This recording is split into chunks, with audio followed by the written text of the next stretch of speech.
Très bien. Donc, je vous remercie de la confiance que vous me faites en m'invitant à prendre la parole devant vous ce matin. C'est vrai que quand on est député de la Commission des Affaires étrangères, on s'intéresse à beaucoup de zones géographiques, mais celle-ci a particulièrement retenu notre attention ces derniers temps. Et je pense que vous avez raison, Monsieur le Président, il faut parler de ces sujets, même si, étant concernés, je pense que les médias ont quand même beaucoup couvert, hein, mais bon, ça dépend peut-être de quels médias on parle. Alors, je me propose donc de faire une intervention sur 5 grands thèmes, comme vous l'avez à l'écran. D'abord, refaire l'historique de ce conflit qui était gelé depuis 1994. Vous parlez de la visite que nous avons faite du 24 au 28 octobre, bon, qui en fait irrigue l'ensemble de mon propos, même si on ne vit pas un événement, un conflit de cette ampleur que par une visite, mais enfin, on apprend quand même beaucoup de choses. Ensuite, je développerai le cessez-le-feu du 9 novembre 2020. Et puis, nous parlerons de l'avenir, ce qui reste à négocier, et un point de vue plus français, les conséquences pour la France, et maintenant, que va-t-il se passer? Donc, ce conflit, il était gelé depuis 1994. Donc, je vais partir du principe que je réexplique les choses. Si vous pensez que je suis trop dans le détail, dites-le moi, hein. J'ai prévu une intervention d'une grosse trentaine de minutes. Oui, oui, oui, Donc, ça sera parfait. très bien. Oui. Alors, je vous projette la carte. De quoi parlons-nous? Nous parlons du Haut-Karabakh. Alors, je vais laisser cette carte pendant un moment, même si je ne vais pas expliquer tous les tenants de la carte. Le Haut-Karabakh dont nous parlons est la région qui est cernée en blanc sur ma carte. Et ça signifie jardin noir en azerbaïdjanais. Et c'est une région qui représente 13% du territoire de l'Azerbaïdjan. Donc, avant d'être un territoire azerbaïdjanais, ça a été historiquement un territoire d'abord indépendant sous forme de Khanat azerbaïdjanais et puis qui appartenait à la première République d'Azerbaïdjan et après à la République socialiste et soviétique d'Azerbaïdjan. En 1921, le bureau caucasien donc de Staline a décidé de rattacher le Karabakh à la République azerbaïdjanaise où les Azerbaïdjanais disent de le conserver. Donc, c'est une région montagneuse à la symbolique très forte pour aussi bien l'Azerbaïdjan que l'Arménie, qui avait une diversité de population et qui a obtenu le statut d'oblast autonome au sein de la République socialiste soviétique d'Azerbaïdjan en 1923. Sous l'Union soviétique, cette république autonome était appelée Nagorno-Karabakh, ça veut dire le Karabakh du haut ou des montagnes, mais on ne dit plus ça aujourd'hui, on l'entend que très rarement. En 1988, rappelez-vous, c'était la perestroïka, et donc cette région autonome s'autoproclame le 20 février 1988 une république socialiste soviétique à part entière, donc à égalité avec l'Arménie et l'Azerbaïdjan. Et à l'époque, il y avait 145 500 Arméniens et 41 000 Azéris, donc une dominante forte d'Arméniens, mais quand même une diversité de population. Donc, à partir de ce moment-là, des événements dramatiques avec des pogroms et des massacres, donc pogrom de Sumgait visant les Arméniens, pogrom de Bakou contre les Arméniens, et puis réciproquement des massacres d'Azéris dans la ville de Khojaly. Quand l'Union soviétique se dissout, le Haut-Karabakh lutte pour son indépendance ou le rattachement à l'Arménie. Vous verrez, c'est une question qui se pose encore de nos jours. Le 2 septembre 1991, il déclare son indépendance et aucun État membre de l'ONU ne le reconnaît. La guerre s'engage et cette guerre, elle fera 30 000 morts. Donc le Haut-Karabakh ou l'Arménie occupe plusieurs districts qui servent de tampons pour protéger le Haut-Karabakh. Et c'est là sur la carte que vous voyez ce qui est rayé en vertical vert et orange. C'est les zones qui ont été occupées par l'Arménie ou le Haut-Karabakh pour se protéger du voisin azerbaïdjanais. Donc, à ce moment-là, des résolutions du Conseil de sécurité des Nations Unies protestent contre cette occupation. Donc, 4 résolutions en 1993 et une résolution de l'Assemblée générale de l'ONU votée en 2008 qui exige que les troupes arméniennes se retirent sans condition de ces zones occupées. Un cessez-le-feu est négocié par la Russie le 12 mai 1994, mais l'Arménie est vainqueur militaire. Elle a agrandi le territoire du Haut-Karabakh de ses districts qui sont destinés à être échangés, mais qui sont peuplés d'Arméniens et d'où sont chassés les Azéris. En 1992, l'OSCE met en place le groupe de Minsk, qui va être chargé de négocier une paix dans ce conflit. Donc, le groupe de Minsk, il est coprésidé par les États-Unis, la France et la Russie, et c'est toujours en vigueur aujourd'hui. Et sont membres du groupe de Minsk l'Allemagne, la Biélorussie, la Finlande, l'Italie, les Pays-Bas, le Portugal, la Suède et la Turquie. La Turquie, qui on le verra plus tard, a été, comment je dirais, partie prenante active du conflit de septembre, octobre, novembre 2020, était membre du groupe de Minsk et censé trouver une solution pacifique. La France donc a été coprésidente du groupe de Minsk à la demande de l'Arménie qui pensait, pour des raisons historiques, communauté arménienne importante en France, que la France pourrait l'aider. Et c'est une des clés du sujet aussi parce que la France est toujours menacée par l'Azerbaïdjan de ne plus être reconnue coprésidente du groupe de Minsk. Alors, plusieurs fois, quand même, on a été proche d'un règlement, hein, parce qu'il s'est passé des choses entre 1994 et 2020. Par exemple, en 1997, c'était Helsinki en Russie, on a été proche d'un accord, mais ça n'a pas abouti. En 2001, c'était Bush, donc via Colin Powell, qui a tenté par les accords de Key West d'avoir un accord parce qu'il commençait à s'intéresser à l'Azerbaïdjan en tant que pourvoyeur de pétrole. Ça n'a pas marché non plus. Il y a eu les principes de Madrid aussi en 2007, le plan de Kazan en 2011. Là, c'était Medvedev qui était à la manœuvre avec Obama.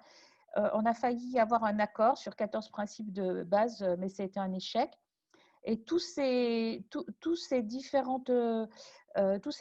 essais, ils tournaient toujours autour de la même chose, c'est-à-dire restitution des territoires tampons par l'Arménie, par le Haut-Karabakh à l'Azerbaïdjan, et puis après, retour des déplacés, échange de prisonniers, etc.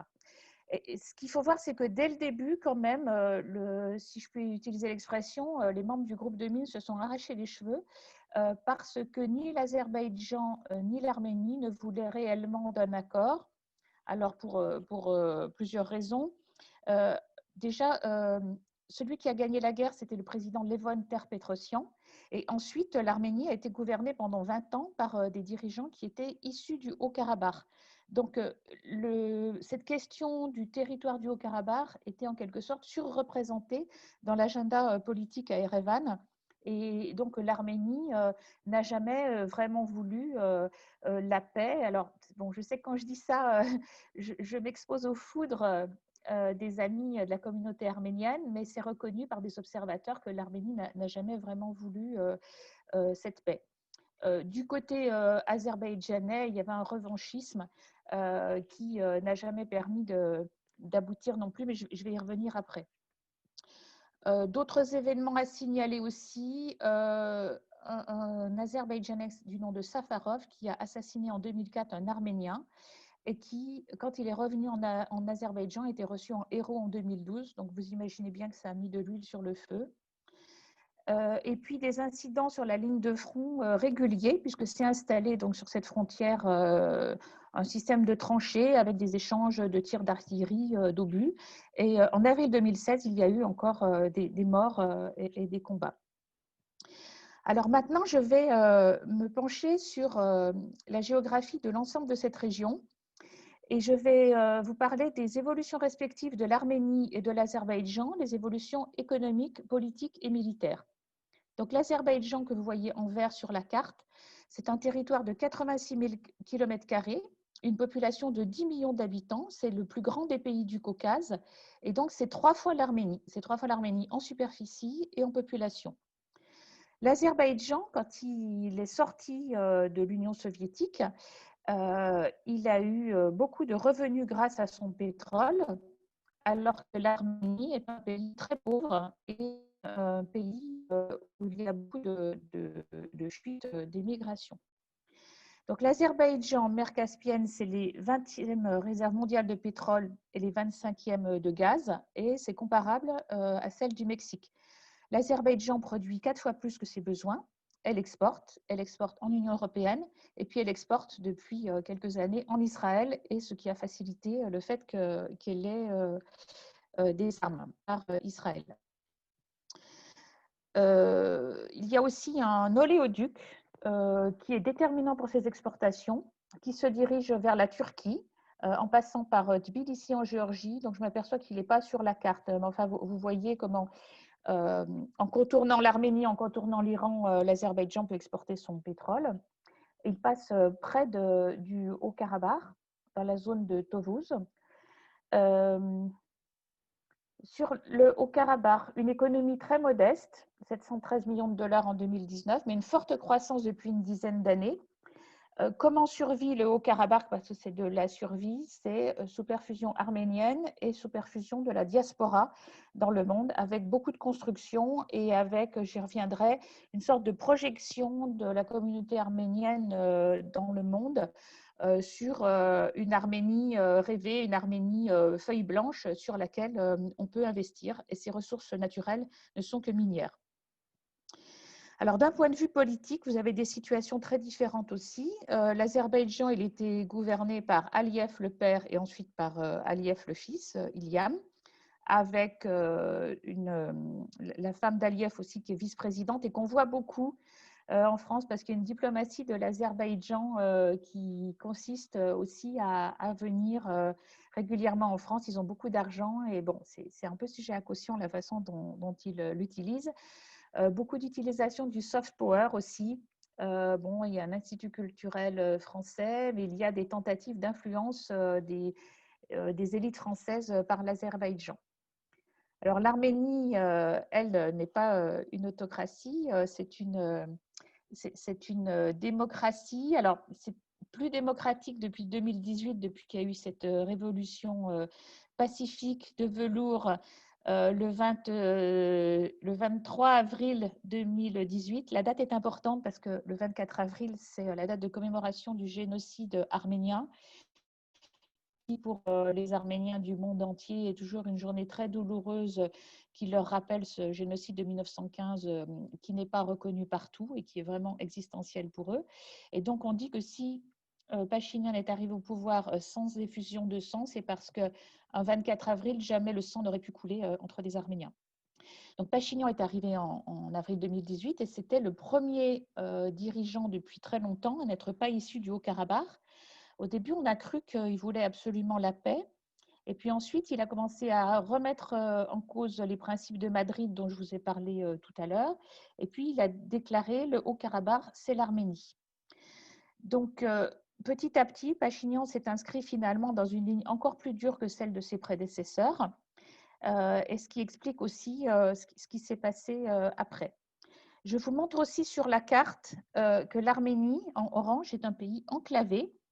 Donc, vous avez au sud, enfin à l'ouest, on va dire, ouest-sud-ouest, la Turquie, avec laquelle la frontière est fermée pour différentes raisons, parce que Turquie et Arménie ont toujours en tête, enfin, côté arménien, le génocide de 1915 perpétré par les Turcs, génocide que la Turquie nie, et même mots que la Turquie refuse d'employer. Et je sais, pour être allée à Istanbul 2 fois le 24 avril, qu'on peut se retrouver en prison quand on est arméno-turc pour déployer une banderole ou même prononcer le mot génocide. Donc, relation Turquie-Arménie exécrable. Cette frontière a été fermée en soutien à l'Azerbaïdjan. Si vous regardez à l'est, donc c'est la frontière avec l'Azerbaïdjan dont on a longuement parlé. Au sud, il y a 2 frontières. Il y a la frontière avec l'Iran, donc je vous parlerai après de l'Iran, mais il y a une enclave verte qui s'appelle le Nakhitchevan, qui est située entre la Turquie, l'Arménie et l'Iran. Et cette enclave est une enclave azerbaïdjanaise qui jouera un rôle dans le conflit de 2020 parce que l'Azerbaïdjan a perdu depuis longtemps la continuité territoriale de la partie est de son pays avec cette enclave. Et de fait, cette enclave du Nakhitchevan, c'est comme si c'était une province turque. J'ai parlé de l'Iran. Maintenant, au nord, vous voyez la frontière de l'Arménie avec la Géorgie et qui ensuite amène sur la Russie. Et donc, finalement, quasiment toutes les frontières de l'Arménie sont fermées. Elle a ce petit débouché au sud avec l'Iran, qu'elle a d'ailleurs perdu depuis les accords de novembre 2020. Et sa seule ouverture sur le monde, c'est via la Géorgie vers la Russie. Et c'est donc ce qui explique que l'Arménie est complètement dépendante de la Russie. Alors, attendez, j'essaie d'ordonner mes idées parce qu'il y a des tas de choses à dire. Oui, je vais revenir après au rôle de la Russie. Si je prends les rôles respectifs de la Turquie, de la Russie et de l'Iran, donc la Turquie, je vous l'ai dit, elle refuse de reconnaître le génocide arménien. Elle est très dure avec sa minorité arméno-turque. Elle considère les Azéris du Nakhitchevan comme ses citoyens et les Azéris, c'est ses frères. Donc, elle a soutenu l'agression azérie par des paroles va-t-en-guerre et par des armes, par le conseil direct de l'armée azérie et par l'acheminement de mercenaires djihadistes. Erdogan a vraiment joué un rôle très important dans ce conflit. Donc la Russie, j'y reviens, elle est liée à l'Arménie par des partenariats et des liens humains forts parce qu'il y a une diaspora arménienne importante en Russie. Et l'Arménie a la conviction que seule la Russie peut la protéger de la menace que représentent l'Azerbaïdjan et la Turquie. Donc ça se traduit par l'OTSC, l'Organisation du traité de sécurité collective, et puis un partenariat stratégique signé en 2010. Donc l'ETSC se donne pour mission de garantir la sécurité collective des États ex-soviétiques, on va dire, hein, la communauté des États indépendants, et c'est pour faire le pendant à l'OTAN.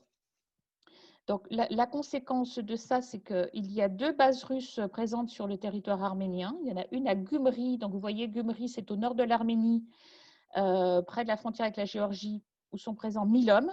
Et l'Arménie a beaucoup cru jusqu'au bout que ces 1000 hommes allaient venir au Karabakh et allaient s'interposer, et ça n'est pas ce qui s'est passé. Il y a aussi une base qui s'appelle Erebouni, près d'Erevan, où des avions de chasse sont déployés, mais donc ni Gumri ni Erebouni ne sont intervenus. 4000 hommes russes étaient présents sur la frontière arméno-turque et arméno-iranienne au terme d'un accord intergouvernemental. Et donc, au total, ça fait des effectifs militaires russes en Arménie de 5000 hommes.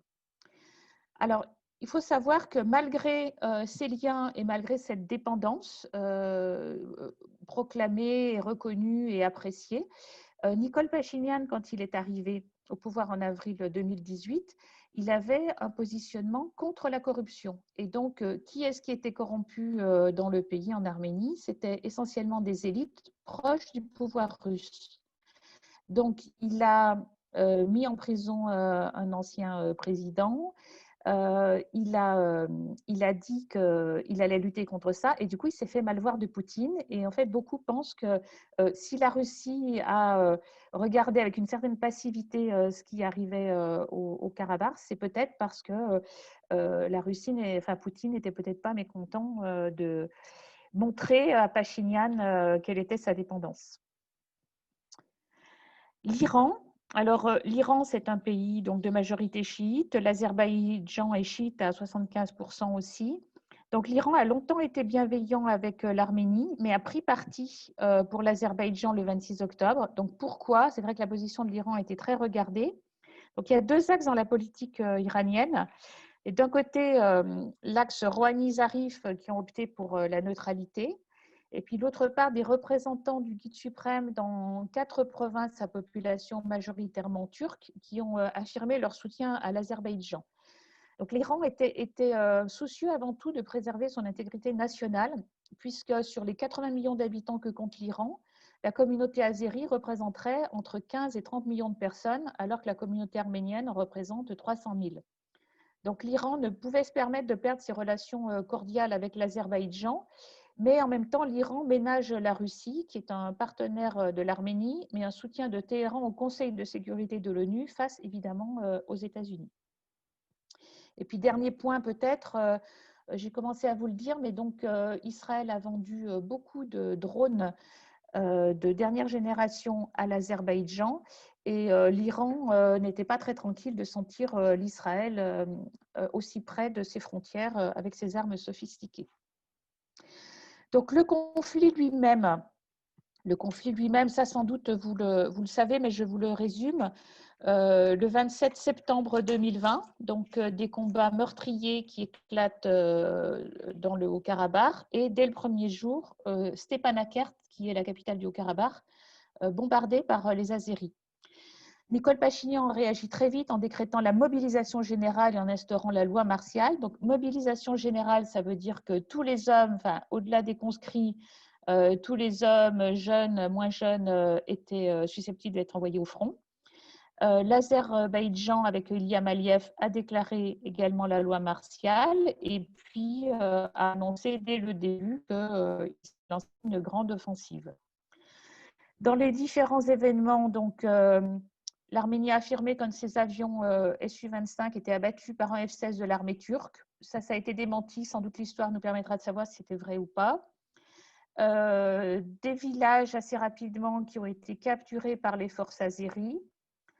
Pendant ce temps-là, les Arméniens continuaient à dire que bon, ils se battaient face à une agression, mais qu'ils allaient avoir le dessus. Donc, on a mis un peu du temps à réaliser qu'il y avait une supériorité écrasante de la partie azérie.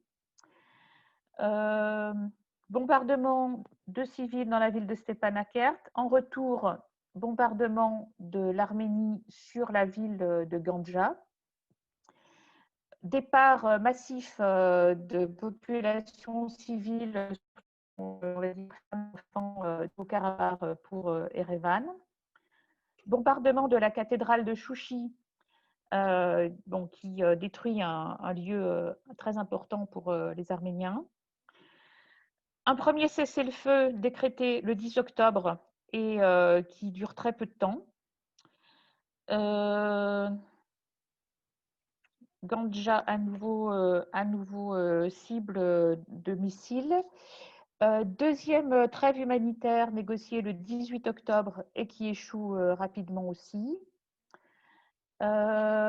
Ensuite, la frontière avec l'Iran qui passe sous contrôle de l'Azerbaïdjan, ça c'était le 22 octobre. Donc on commence à comprendre que l'Azerbaïdjan, si vous regardez la carte, contourne le Haut-Karabakh pour s'approcher le long de l'Iran et se rapprocher du corridor de Latchine. Oui, ce que je n'ai peut-être pas dit, c'est que entre le Haut-Karabakh et la mère patrie arménienne, seul un cordon qu'on appelle le corridor de Latchine permet de passer les marchandises et les personnes. Et donc, on a compris fin octobre que l'Azerbaïdjan se rapprochait du corridor de Latchine et risquait de couper le Haut-Karabakh. Ensuite, à nouveau des rencontres à Genève. Utilisation de bombes au phosphore, là aussi démenti par Bakou, mais on a vu des photos, je pense que c'est vrai. Accusation d'utilisation de bombes à sous-munitions. J'en reparlerai puisqu'on nous l'a dit, on nous a montré des photos quand on était là-bas.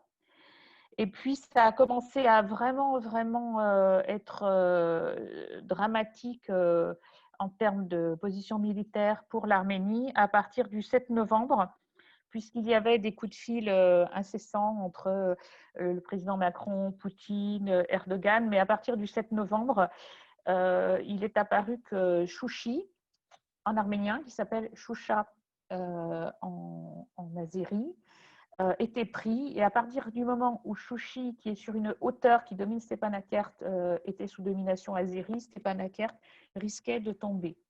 Donc à ce moment-là, il a été décidé Pachinian a décidé de donner son accord à ce cessez-le-feu en admettant qu'une bonne partie de son territoire était sous domination azérie.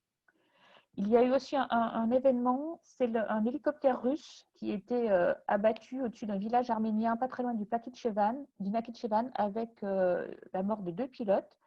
On a cru que ça allait complètement changer le destin de ce conflit et que la Russie allait utiliser cet incident, cet accident pour rentrer dans le conflit. En fait, ça n'est pas ce qui s'est passé puisque le 9 novembre au soir, à minuit, sous l'égide de la Russie, les deux dirigeants, azeris et arméniens, ont accepté de signer ce cessez-le-feu. Comme vous m'avez contacté à partir de ma mission d'octobre 2020, je vais vous parler de cette mission. Après, je ne sais pas dans quel genre de détails vous voulez que je rentre, mais ce que je peux vous dire, donc, c'était une mission qui réunissait à la fois des parlementaires et des anciens parlementaires et des journalistes, organisée par le collègue François Pupponi, qui est un fervent soutien de l'Arménie et de la reconnaissance du Haut-Karabakh. C'était une mission, nous étions une quinzaine de personnes avec des députés de toutes tendances politiques. Nous étions accompagnés d'ambassadrices d'Arménie et du représentant de l'Astrar en France. Il y avait un journaliste du Monde, un journaliste des Échos et un journaliste du JDD. Donc, nous avons rencontré ambassadeurs de France, Premier ministre, ministre des Affaires étrangères, président du groupe d'amitié Arménie-France en Arménie, défenseur des droits humains, le Catholicos, qui est une autorité religieuse. Nous sommes allés à Erevan pour toutes ces rencontres, avec une visite au mémorial du génocide et avec une visite dans un hôpital. Et nous sommes allés ensuite à Goris. Est-ce que c'est sur ma carte, Goris? Non, enfin, c'est proche de la Chine. La grande question de cette mission, c'était irons-nous ou pas au Karabakh? La grande question aussi, c'est faut-il reconnaître ou pas le Haut-Karabakh? Moi, je fais partie des rares députés qui ne militaient pas pour la reconnaissance du Haut-Karabakh. Il faut appeler donc dans ce cas-là de l'Astrar, puisque l'Astrar s'appelle ainsi en vue de sa reconnaissance. Pour des raisons de sécurité, nous n'y sommes pas allés. Moi, je n'y serais pas allée de toute façon parce qu'aller dans ce territoire qui est reconnu par le droit international comme un territoire azéri, c'est risquer d'empiéter sur la neutralité de la France en tant que coprésidente du groupe de Minsk.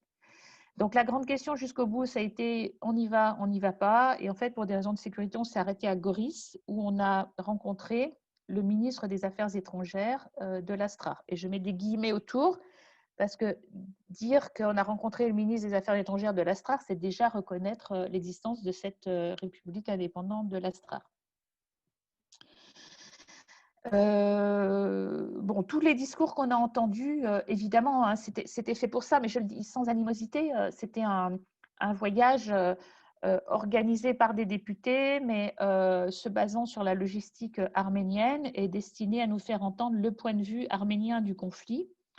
Nous avons donc vraiment compris le rôle de la Turquie, parce que je rappelle que si l'ennemi dans cette guerre était l'Azerbaïdjan, le grand Satan, si je peux dire, pour reprendre, enfin le Hitler, parce que c'est comme ça qu'il nous a été désigné, c'était la Turquie qui avait ses visées expansionnistes et qui voulait en quelque sorte finir le travail commencé en 1915. Donc on a eu ces termes-là très clairs de la part du Premier ministre et du ministre des Affaires étrangères. Beaucoup d'accusations aussi et de preuves fondées donc, de la part du défenseur des droits humains sur les bombardements de civils, sur l'utilisation de bombes à sous-munitions, l'utilisation de bombes au phosphore et sur globalement la violation du droit international humanitaire. C'est vraiment une sale guerre. Au total, je crois qu'il y a 2700 civils 2700 militaires arméniens qui sont morts, essentiellement des jeunes. Et donc, toutes les personnes qu'on rencontrait avaient toutes un jeune sur le front. Nous sommes allés dans un hôpital. Évidemment, c'est tragique hein, parce que cet hôpital était rempli de victimes. Moi, pour ma part, je suis allée voir les victimes les moins atteintes. Je ne suis pas allée dans la salle de réanimation où mes collègues ont vu des amputés, des défigurés. Enfin, c'est une boucherie épouvantable. Hein, on est en 2020, mais c'est vraiment un conflit terrible. Mais le peu que j'ai vu m'a marqué. dont un jeune de 19 ans, tankiste, et qui avait été abattu par un sniper et qui allait rester sans doute tétraplégique et donc était visité par sa mère et sa sœur. Et on se dit qu'il ne devrait plus y avoir des choses comme ça. Nous avons vu aussi des réfugiés, des femmes, des vieillards, des enfants, à Goris surtout. On aurait pu en voir à Erevan, mais on n'a pas eu le temps. À Goris, ces personnes sont accueillies soit dans les familles, soit dans les hôtels. Et nous, on les a vus dans les hôtels. Mentionnons aussi ce qui s'est passé sur les journalistes. Donc, nous avons vu un journaliste russe, mais avant notre arrivée, 2 journalistes français avaient été visés par un drone à Martouni. Ils ont été évacués par le corridor de la Chine, mais ça a été limite et ils n'auraient pas pu être bien soignés à Stepanakert. Et l'un des deux, d'ailleurs, vient de recevoir le prix Albert Londres. Voilà, alors, Artsakh, Artsar, je vous en ai parlé. Il est remise pendant cette visite à Goris d'un courrier signé par tous les députés, sauf moi, demandant la reconnaissance de l'Artsar. Nous avons posé la question au ministre des Affaires étrangères arménien qui, en fait, défendait la position suivante. L'Arménie n'a jamais demandé la reconnaissance de l'Artsar. C'est toute la complexité du sujet. Hein. C'est que les députés français, via la diaspora arménienne, fait pression sur les députés français pour qu'ils demandent la reconnaissance de l'Artsar, mais l'Arménie elle-même ne le demande pas. Je n'ai jamais exactement compris pourquoi. Ce qu'on nous a dit que le 27 octobre, par la voix du ministre des Affaires étrangères, c'est que cette option était désormais sur la table pour rentrer dans une négociation avec l'Azerbaïdjan. Je voulais parler aussi des chartes d'amitié.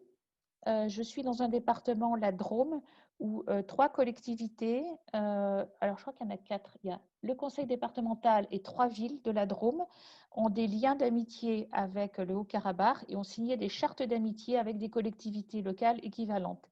Ces chartes d'amitié sont contestées par les Azéris ou les Turcs vivant en France et sous la pression, on va dire, de désavouer la France comme coprésidente du groupe de Minsk. Ces chartes sont déclarées illégales par les préfets et donc sont portées au tribunal administratif. Donc il y a de la tension dans nos territoires à cause de ces chartes. Quels arguments pour et contre la reconnaissance? En fait, moi, je me fie aux déclarations du Quai d'Orsay, qui prend très au sérieux le fait d'être déclarée non compétente, non neutre, donc ne pouvant plus être coprésidente du groupe de Minsk. J'ai beaucoup écouté aussi notre ambassadeur là-bas qui expliquait que la reconnaissance n'apporterait rien et serait contre-productive. Il prenait l'exemple du Kosovo. Le Kosovo, aujourd'hui, n'a été reconnu que par 98 pays. Si vous prenez l'exemple aussi de la Bosnie-Herzégovine, qui était reconnue indépendante par les autres pays en 92, et il y a eu des combats jusqu'en 95. Donc, en fait, ça n'est pas la reconnaissance qui évite les combats. Et la reconnaissance n'est plus trop dans l'air du temps, surtout pour un territoire petit comme ça. Et surtout, la reconnaissance nous éjecterait de la neutralité. On y reviendra si vous voulez tout à l'heure. Je vais passer maintenant au contenu du cessez-le-feu du 9 novembre 2020, puisque ça ouvre une nouvelle ère, si on peut dire. Donc, je vais peut-être passer à ma carte suivante. Alors, elle n'est pas très nette, je suis désolée, mais c'est une carte que j'ai prise sur Internet. Hein. Je ne suis pas cartographe. Alors, ce cessez-le-feu, il prévoit la restitution à l'Azerbaïdjan des districts qui étaient occupés jusqu'ici par l'Arménie au titre du périmètre de sécurité. Donc, vous avez un territoire à l'est qui s'appelle Agdam, donc, qui devait être restitué avant le 20 novembre 2020. Vous avez le district de Kelbadjar qui est donc au nord-ouest, qui a été restitué le 25 novembre. Ils avaient d'abord dit avant le 15 novembre, ils ont donné 10 jours de plus. Et le district de Lachin, donc Lachin, vous voyez, c'est ce corridor étroit là, qui relie le Haut-Karabakh à l'Arménie.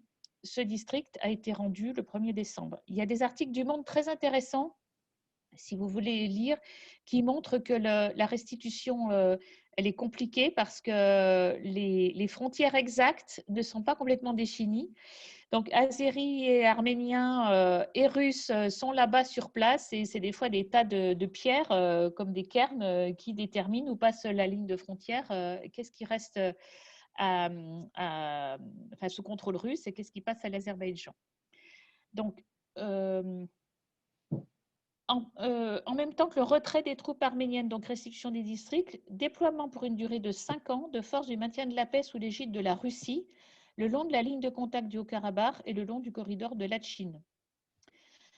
Le corridor de Latchine, donc établi sur une bande de 5 km de large et sécurisé par les forces russes de la paix, mais qui ne desservira pas Chouchi, qui est la deuxième ville, et donc construction d'une nouvelle route dans le corridor de Latchine. Parce qu'avant, la route, elle desservait Chouchi et après Stepanakert. Et là, Chouchi étant passé sous contrôle azéri, il faut une nouvelle route pour relier l'Arménie à Stepanakert sans passer par Chouchi. Ensuite, article 9, donc déblocage des moyens de communication et de transport de la région afin d'établir le mouvement non entravé des personnes, des véhicules et du fret dans les deux directions pour le corridor de Maigri qui va se trouver donc entre le Nakhitchevan dont je vous ai parlé tout à l'heure puis l'Azerbaïdjan. Donc, pour établir la continuité territoriale à l'Azerbaïdjan avec sa province du Nakhitchevan et pour donner le débouché à la Turquie sur la mer Caspienne. Parce que je vous rappelle que la Turquie et Nakhitchevan, c'est à peu près la même chose. Et puis, il y a des dispositions humanitaires, retour des réfugiés, échange des prisonniers de guerre. Alors, la question que je me suis posée, c'est comment interpréter l'accord de Pachinian à cet accord de cessez-le-feu qui objectivement consacrait la défaite militaire territoriale de l'Arménie. Je crois qu'il a, au bout de 6 semaines de combat, admis qu'il risquait de tout perdre et que là, Stepanakert risquait d'une heure à l'autre de tomber aux mains des Azéris. Je crois qu'il s'est rendu compte aussi que le soutien de la communauté internationale n'était pas si important que ça. Alors la France a fait des choses, hein, on y reviendra. Le président Macron s'est vraiment employé en tant que président du groupe de Minsk à téléphoner aux uns, aux autres, à essayer de calmer le jeu. Mais n'étant pas sur place, en fait, qui était sur place? C'était les forces russes et c'était les seuls qui pouvaient agir et on l'a vu et je le répète encore, qui n'ont pas vraiment agi. Donc Pachinian, il s'est retrouvé dans une situation très délicate. La nuit qui a suivi la signature du cessez-le-feu, le Parlement a été envahi. Des manifestants ont demandé sa démission. Il lui est reproché d'avoir menti, il lui est reproché que ses morts au combat l'ont été pour rien. Il est encore fragilisé aujourd'hui et on verra la société arménienne se déchire. On ne sait pas de quel côté ça va tomber. La question que je me suis posée aussi, à laquelle je n'ai pas vraiment de réponse, c'est comment interpréter que Aliyev, le chef d'État azéri, ne soit pas allé plus loin et dit OK, on signe un cessez-le-feu. Je crois que c'est tout simplement l'influence russe. Il a obtenu beaucoup, puisqu'il a obtenu la récupération des districts, toute la partie sud, donc qui inclut Chouchi, et puis ce fameux corridor qui lui permet de récupérer la continuité de son pays. Que dire encore? L'onde de choc chez les Arméniens. Je vais peut-être raccourcir un peu cette partie. Il faut quand même être conscient qu'il y a eu pendant toutes ces années une forme d'obsession de l'Arménie que certains observateurs appellent aveuglement et négation. Par exemple, une ville azérie qui s'appelle Agdam qui a été rasée, vous avez peut-être vu les photos, c'est une sorte de Hiroshima azérie. Agdam avait été déclarée non arménienne par le président Serge Sarkissian en 2005 et l'opinion publique avait été vraiment très dure avec lui. Donc, Agdam, par exemple, a été niée dans son caractère azéri et le fait qu'elle a été détruite. Rôle de la diaspora aussi. Donc, la diaspora, je vous l'ai dit, a projeté beaucoup sur le Haut-Karabakh. On en parlera si vous voulez. je pense que cette diaspora, avec son argent, avec ses relais importants, avec sa souffrance aussi de ne pas pouvoir vraiment normaliser les relations, a beaucoup investi, peut-être surinvesti sur le Haut-Karabakh. Un bilan militaire aussi, c'est que contrairement à ce qui a été dit, bon, bien sûr, il y a une agression azérie avec des années passées par l'Azerbaïdjan à se procurer les armes les plus modernes, et c'est surtout les drones qui ont fait la différence. Donc des drones essentiellement turcs et israéliens, et qui ont donné un avantage déterminant. Certains affirment que l'emploi des drones a correspondu à des techniques de l'OTAN, pas des techniques de l'Azerbaïdjan, donc très certainement l'aide de l'extérieur a été déterminante.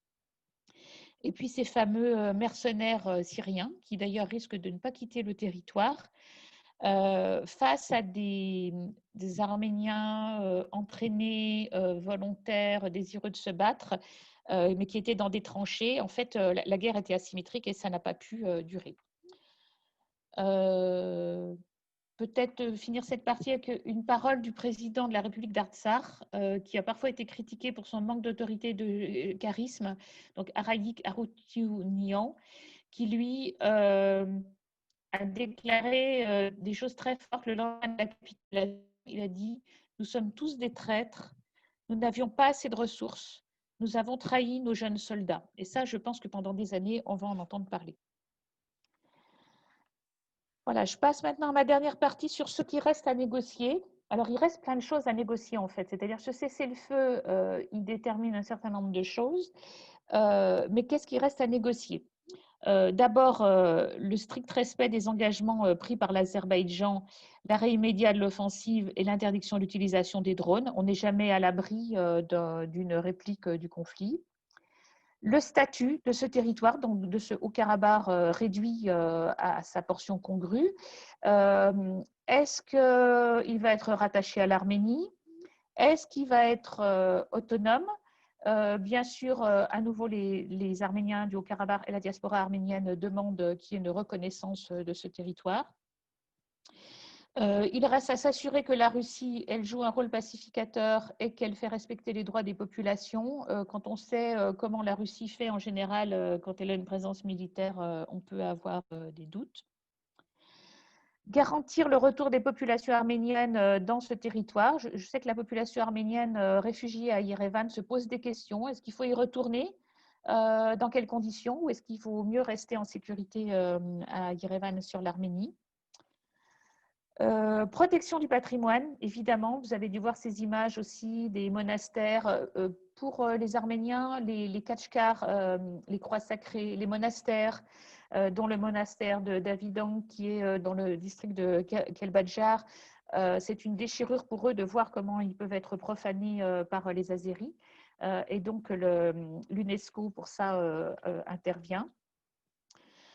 Poursuivre les responsables des violations du droit international humanitaire. Il y a eu très certainement crimes de guerre, il y a eu violation des droits humains fondamentaux, utilisation d'armes interdites, bombardement de civils et mauvais traitement des prisonniers de guerre aussi, avec une guerre psychologique. Ils étaient humiliés, décapités, les photos étaient prises, des vidéos et c'était envoyé à leurs proches et ça n'est pas conforme aux conventions de Genève.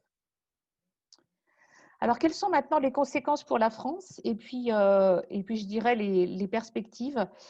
Donc, bien que les Arméniens reprochent parfois à la France de ne pas être assez intervenus, il y a quand même une reconnaissance très forte envers le président Emmanuel Macron parce qu'il a été le premier à nommer l'agresseur, à dire c'est une agression, à dénoncer la Turquie, à la fois sur son rôle de va-t-en-guerre et puis ses envois de mercenaires syriens.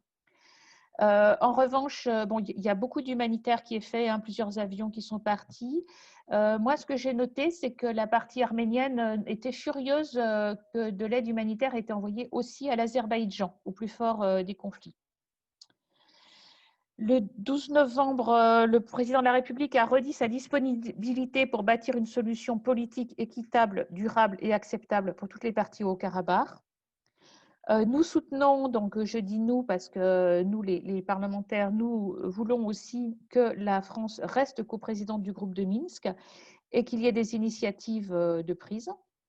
Moi, personnellement, et mes collègues députés, comme je vous l'ai dit, je suis engagée dans la diplomatie féministe, donc je demande que les femmes soient intégrées au processus de négociation et de maintien de la paix. Il y a une résolution onusienne de 2000, la résolution 1325, Femmes, paix et sécurité, qui montre que quand on intègre les femmes, on a beaucoup plus de chances que la paix soit durable.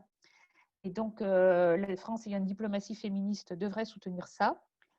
On soutient aussi un discours de paix, de coexistence pacifique. Si vous saviez comme c'est virulent des deux côtés, hein, ceux qui veulent pourront écouter l'audition de l'ambassadeur de l'Azerbaïdjan auprès de la Commission des Affaires étrangères, que j'ai interpellé assez vertement sur ses engagements.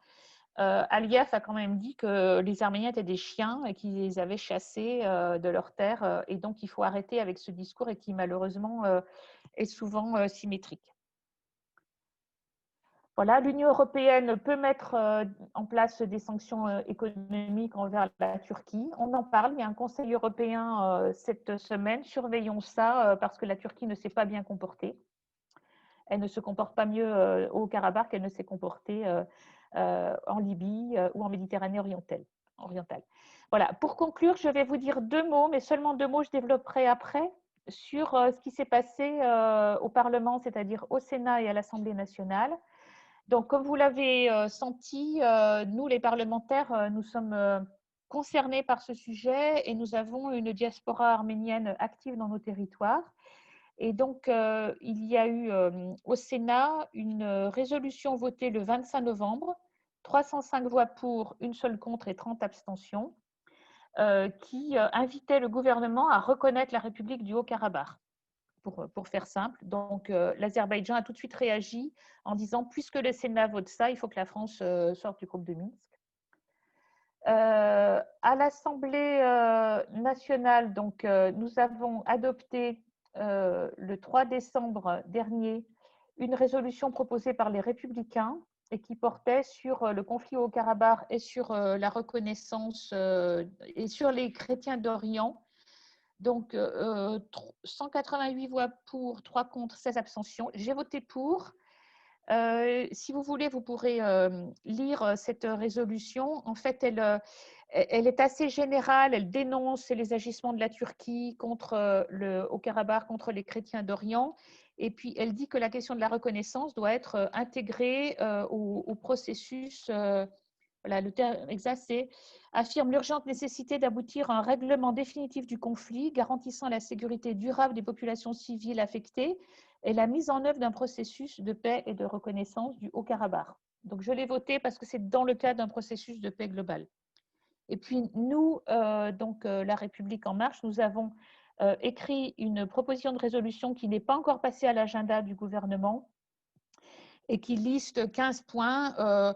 Toujours la même chose, hein, dénoncer les ingérences de la Turquie, appeler au respect du cessez-le-feu, demandant le retrait total immédiat des combattants étrangers, appelant le gouvernement à apporter l'assistance humanitaire, invitant le groupe de Minsk à tout mettre en œuvre pour protéger le patrimoine culturel et religieux, condamnation du droit international humanitaire, demande d'une enquête de la Cour pénale internationale sur ces crimes, soutien à une résolution pacifique, durable et négociée du conflit, etc., etc. Et pour ce qui est de la reconnaissance, invite à examiner la question de la reconnaissance du Haut-Karabakh dans l'agenda des négociations du groupe de Minsk pour une résolution durable du conflit. Voilà, je vais conclure là-dessus. Donc, pour résumer, un conflit qui était gelé depuis 1994, mais qui pourtant était l'objet d'attention particulière de la communauté internationale. Une géographie, je remets la carte, une géographie, une économie et une situation générale favorable à l'Arménie qui a sans doute trop cru au soutien de la Russie.